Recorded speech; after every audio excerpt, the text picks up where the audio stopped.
Jours. 2 jours qu'Antoine n'a pas de jingle, les gars, c'est pas possible. Ah, Antoine, fais son jingle, vas-y. Oui, bon, c'est pas le, pas le plus important. Jacques de Frange. Oui. Jacques de Frange. Cécile de Frange. Cécile de Frange, exact. J'en ai pas d'autres. Bertrand peut-être. Il est énervé, il a perdu en chaîne. Le démon là. Ouais. Bon, alors ce week-end, c'était le retour de la grande soirée sur la chaîne Équipe avec le retour de Yohan Ryu. Ah oui. Alors on fait un petit bilan, regardez, il était très en forme encore. Yohan avec Tanguy Le Sévillier pour la première fois. Yohan est parfois survolté, mais vraiment la Tanguy ne l'a pas excité. Un duo apaisé. 46 000 personnes, vous n'avez pas les images, on essaie de vous donner la passion évidemment, on essaie de vous donner le bonheur. Hervé Penaud qui est là, qui suit Lyon toutes les semaines cette année, vous suivez dans le journal de l'équipe avec le Montpellier pour Montpellier, ça commence sa phase de réparation et c'est récupéré par Hakimi. Je ne vais pas finir la soirée, je vais finir à l'hôpital, c'est pas grave. Ah ouais, mon vélo il était pas bien, ouais. Par contre Tanguy, alors je me suis inquiété pour lui parce que des fois il se demandait où il était un petit peu. Sur le côté gauche, au second poteau pour Hakimi, le plan du pied, le plan sur le manière, le plan du pied ou Adolien, Mais il est toujours à fond le petit chaud. Il va me goûter les orteils si ça continue. Oh putain, je peux pas en placer une. Maman, adieu. Et là il a pris son temps, le pied gauche. Ah ouais. Yohan qui a refusé la pub et il a bien fait car le but. Ah, but extraordinaire du Paris Saint-Germain avec Asensio, une action extraordinaire, une action, je l'avais dit, il n'y a pas de pub sur la chaîne d'équipe, on s'en fiche de l'argent. Ouais, on s'en fiche de l'argent. Bah tiens, Yohan il a croisé les pigistes après. Tu vas la fermer ta gueule. Ils ont trouvé leur marque ensuite et c'était fluide même visuellement. Hein. Premier poteau, il a coupé la trajectoire dans la tête et c'est un miracle, le ballon qui lui arrive dessus. Quel réflexe. Ah ouais, regardez, on dirait le film Les Jumeaux avec Arnaud Schwarzenegger. Tanguy qui a fait une même blague sur le Montpellierin Sagnan. Le défenseur central qui était venu carrément à la pointe de l'attaque, mais le ballon est récupéré par Paris Saint-Germain. Pour le coup, il a été très saignant hein, sur ce duel Modibo. Sagnan, voilà. Ah oui, la chaîne de l'équipe s'est délocalisée complètement de cette mauvaise blague et souhaite à Tanguy le meilleur pour la suite de sa carrière. Tanguy influencé par Nabil Djelit, le GOAT qui a parlé du joueur de Château. Oui Nabil. Je vais placer 2-3 vannes, 2-3 traits d'esprit. Allez-y, faites-en profiter les téléspectateurs parce qu'en antenne ça n'a pas de Je sens. trouvais que c'était un château de cartes sur le côté droit. D'accord. Ensuite, Eric, à juste titre, a dit que c'était plutôt un château en Espagne puisqu'il était du côté de Luis Enrique. Très bien. Et je trouve que c'est un joueur qui est en difficulté. D'ailleurs, on l'a vu sur le premier but de... C'est pas un château fort, c'est ça? C'est pas un château très bon, c'est pas un château fort. Voilà, donc la chaîne de l'équipe se solidarise complètement de sa mauvaise blague et souhaite à Nabil et Florian le meilleur pour la suite de leur carrière. Florian s'est rattrapé sur Wabi Kazri.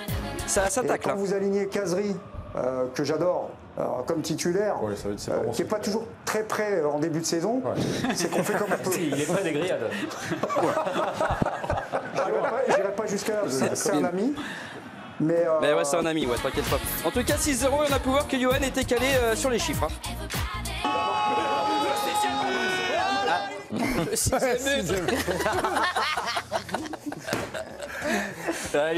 être long. 3-1 mon grand, 3-1. Bon, vous le savez, demain c'est la cérémonie d'ouverture des Jeux Paralympiques. Je vais y arriver à faire cette phrase. Et donc on a rencontré Thomas Joly et Daphné Burki cet après-midi. On est allé du côté des locaux, de l'organisation et c'était très sympa. Regardez. Voilà, exactement.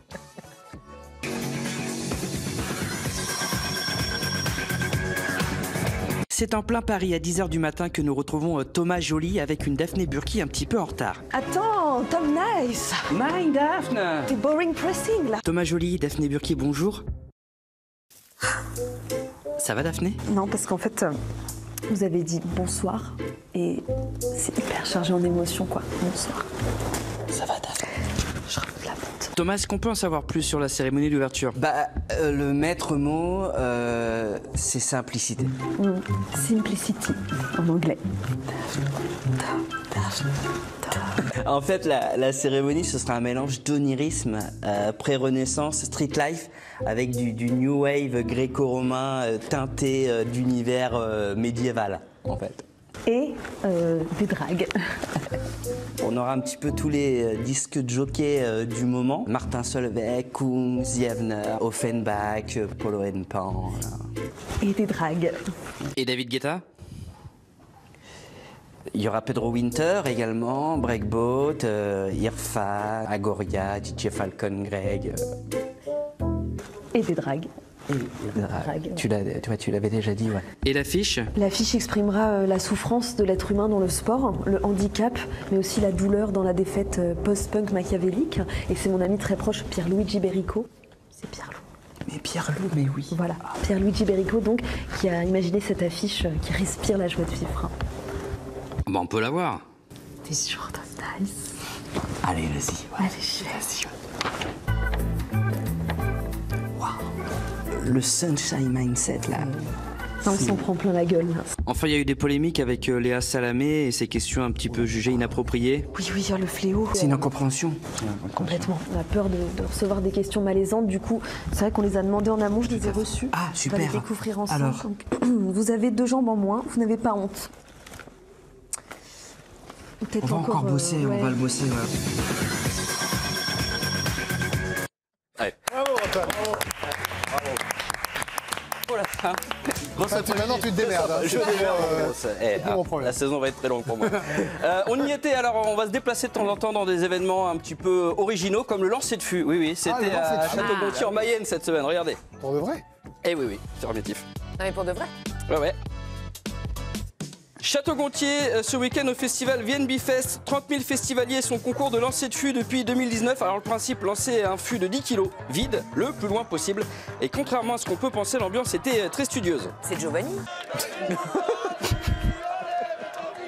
Ah oui, ah bah non, non, c'était pas studieux. Alors le gagnant remporte sa place pour l'édition 2025. Il y avait des super candidats comme ce monsieur, très fort.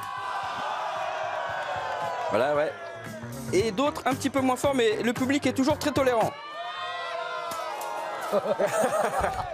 Ah ouais, ça...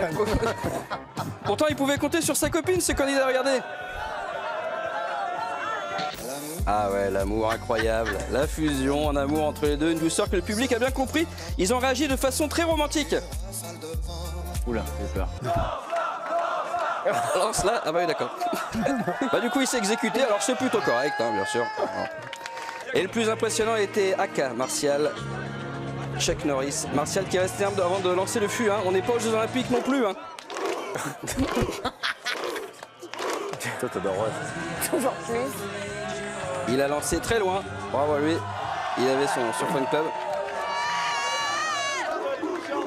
Voilà, torse nu bien sûr. Hein. Ventre à bière. Et on termine avec ce couple. Un deuxième lancé, un message d'amour dans le public. Hein. Voilà. Non, c'est pas possible. C'est pas possible. Là, on a bipé. Allez, on termine avec ce commissaire de course et c'était pas son heure. Ah. Non. Oui. Oh mon Dieu. Oh. Allez, sauvé par un arbre. C'était pas son heure. J'aime beaucoup ça. Merci Antoine. Reste avec nous pour la fin de l'émission dans un instant. Le gros gagnant des grosses roues Monster Truck, ça arrive sur la chaîne.